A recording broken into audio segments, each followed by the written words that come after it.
박정희가 추진한 핵무기 전두환을 환영했던 미국.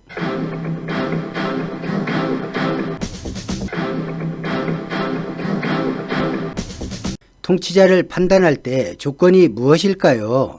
정책을 시행하는 목적이 권력 유지를 위해서인가?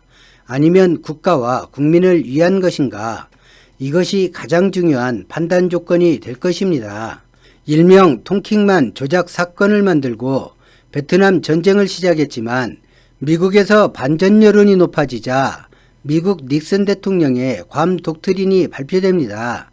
핵우산은 확실히 보장하지만 핵 전쟁 외에 기본적 자국 방위를 위한 전쟁은 당사국이 해결해야 한다. 독트린의 골자가 되는 내용입니다. 1970년 국회를 통과해 발효된 독트린 선언 이후 한국에서도 변화가 일어납니다. 1971년 주한미군 7사단의 철군이 가시화되고 1973년 미군이 베트남에서 완전히 철수를 합니다. 미국이 지켜주지 않을 수 있다는 사실과 인권 문제로 미국으로부터 권력의 위협을 느끼며 위기의식을 느낀 박정희 당시 대통령은 비밀리에 핵무기 개발 프로젝트를 추진합니다. 실제로 박정희 전 대통령은 청와대 참모들에게 원자 핵원료 개발 계획이라는 비밀 계획을 만들도록 했고 1980년대 초 고순도 플루토늄탄 완성이라는 목표를 제시했다고 합니다. 하지만 박정희의 비밀 계획을 포착한 미국은 이를 막기 위해 총력전을 펼쳤다고 하지만 어떤 움직임과 대화를 하였는지 그다지 자료가 많지는 않습니다. 비밀 해제된 미국과 한국 정부의 문서를 보면 박정희 정권과 카터 미 행정부와의 갈등이 적나라하게 나오는데요. 일반적인 핵무기 관련 정황 때문에 미국과 한국이 극심한 갈등을 겪었는가는 조금 생각해 볼 여지가 있습니다. 1979년 비극으로 삶을 마감하기 전까지 한국 정부가 모르던 일이 있었습니다. 박정희 대통령이 죽을 때까지 알 수 없었던 일이 있었습니다. 1970년부터 당시 우리나라는 미국의 추천으로 스위스 회사의 통신 장비를 군과 관에서 사용했습니다. 이 회사의 실제 주인은 미국의 CIA였는데 이런 사실이 드러난 시점이 1990년 무렵이었으니 20년 정도를 한국의 권력기관에서 추진하는 모든 것을 미국이 알고 있었다는 이야기입니다. 극도의 비밀이 요구되었지만 미국과 유럽에서 물리학자가 한국으로 들어오고 그들은 정부기관에 소속되어 근무하게 되고 발전과 관련 없는 시설이 운영됩니다. 그리고 CIA가 주인인 회사의 통신장비를 정부와 군대에서 사용했습니다. 이 회사의 제품에는 도청 및 감청장치가 되어 있었고 주한미군은 한국 정부와 군 당국의 숨소리까지 실시간으로 듣고 워싱턴으로 보고하고 있었습니다. 미국이 몰랐다가 지미 카터가 대통령이 된 뒤 알게 되어 극심한 마찰을 겪었다는 것은 그래서 신빙성이 떨어집니다.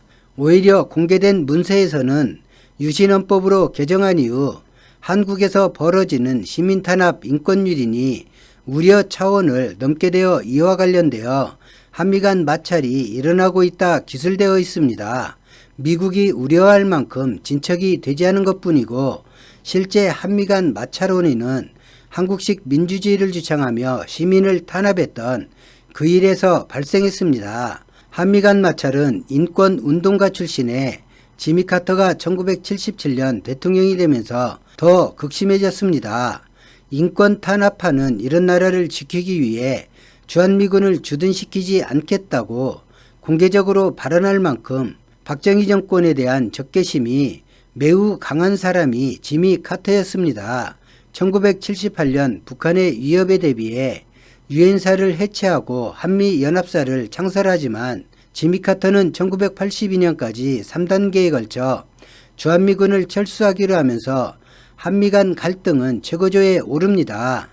인권을 지키면 정권 유지가 어려웠던 박정희 정권에게 인권 문제를 계속해서 미국이 거론했기 때문입니다. 주한미군 사령부와 정보기관 공화당의 반대로 철수는 무산되었지만 당시 주한미군은 6,000명을 감축했습니다. 5.16 쿠데타 초기에 박정희는 4.19거를 칭송했고 4.19 단체와 친밀감도 보였습니다.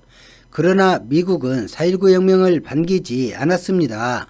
반공 친미주의자 이승만이 물러나야 했고 이 여파로 공산당 전력이 있는 박정희가 정권을 잡았기 때문입니다. 미국의 우려를 인식한 박정희는 태도를 바꾸어 4.19 혁명 세력과 등을 돌리고 1965년 여론에 들끓는 반대에도 미국과 일본의 의견을 수용해 배상이 아닌 보상을 명시한 한일협정에 서명합니다. 그렇게 일본과 수교하고 반공과 친미를 주장하며 미국의 지지를 끌어냈습니다. 권력 유지를 위해 그렇게까지 했는데 1972년 유신헌법으로 개정한 이후 미국으로부터 공격을 받았으니 갈등이 생기지 않을 수 없었습니다.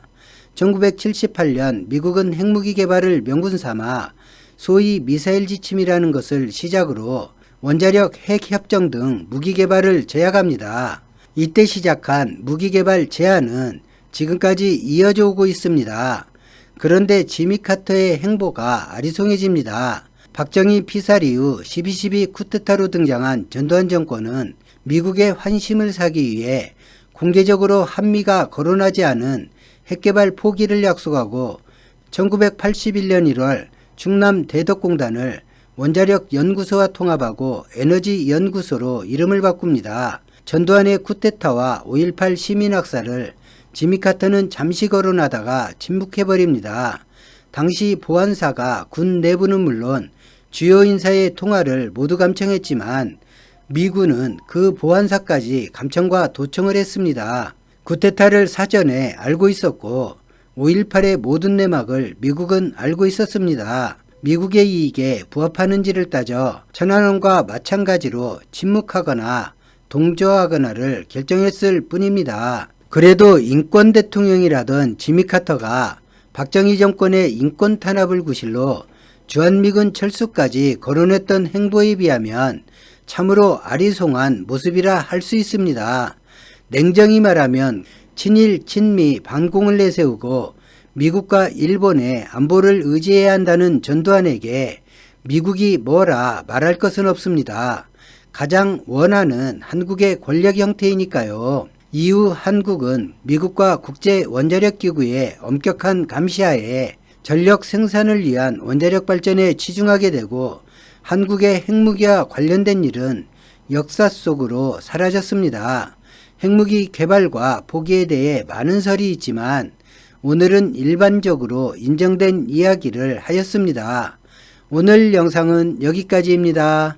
고맙습니다.